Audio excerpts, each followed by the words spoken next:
We need to somehow get together and reconnect with our environment and reconnect with each other.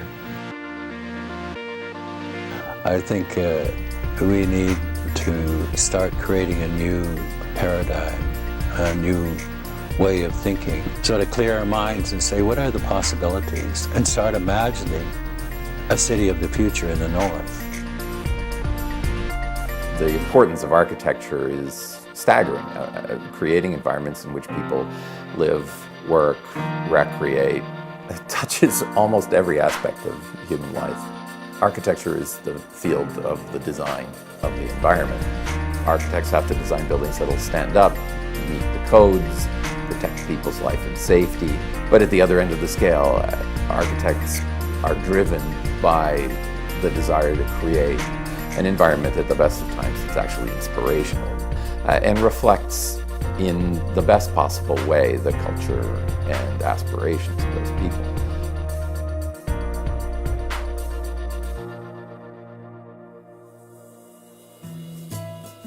Our plan from the beginning has been that the school should be downtown. We believe that it will be good for the school to be downtown, and it will be good for the downtown to have the school there. Because it's really the driver to help change in the downtown.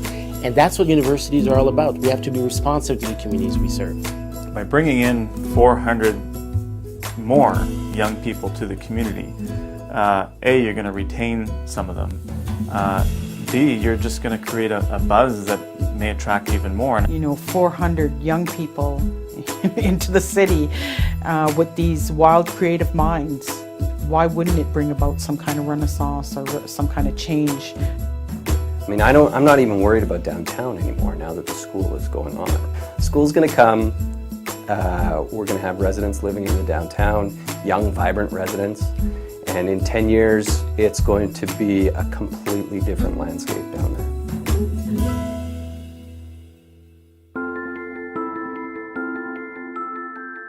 So architecture needs to understand that it has to be connected to a wide range of people. So an architecture school of today needs to be, in many ways, about the social conscience of architecture, as well as the practical skills of building. L'architecture de la Laurentienne, ça va être la première école à offrir des programmes en français à l'extérieur du Québec, probablement la première école bilingue au monde. The strong connection to the Indigenous population of Canada presents itself here as really a unique way to build capacity for people to really understand Indigenous people. 450 people associated with the school here, producing architects that are going all over the world and who are making people all across Northern Ontario think about design, who are, to some extent, starting to drive this design revolution for Northern Ontario. Studio is the lifeblood of the school. It's where the ideas happen, it's where the ideas are formed, it's where students draw. There's a lot of drawing. We actually start designing day one. Students are admitted, and when they start classes in September, they are designing right away.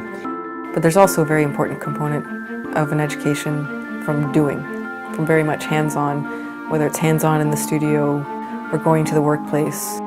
This is the kind of core characteristic of the School of Architecture. I mean, the curriculum is important, but it's the culture that's crucial, and it's a seed institution that can actually have a massive effect and influence on a place where it's located.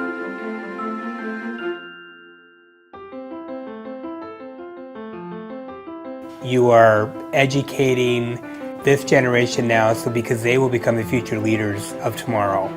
The school will have certainly a local impact, but it's going to have global connections. And as the graduates go out, we're going to see not only the city of Greater Sudbury, but also Laurentian University, highlighted in the design world internationally. The school actually brings to reality what we believe we could be.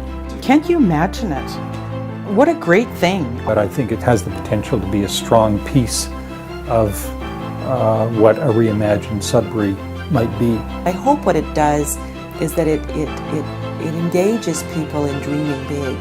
I think you need people that are creative to bring about change and people who can imagine something different.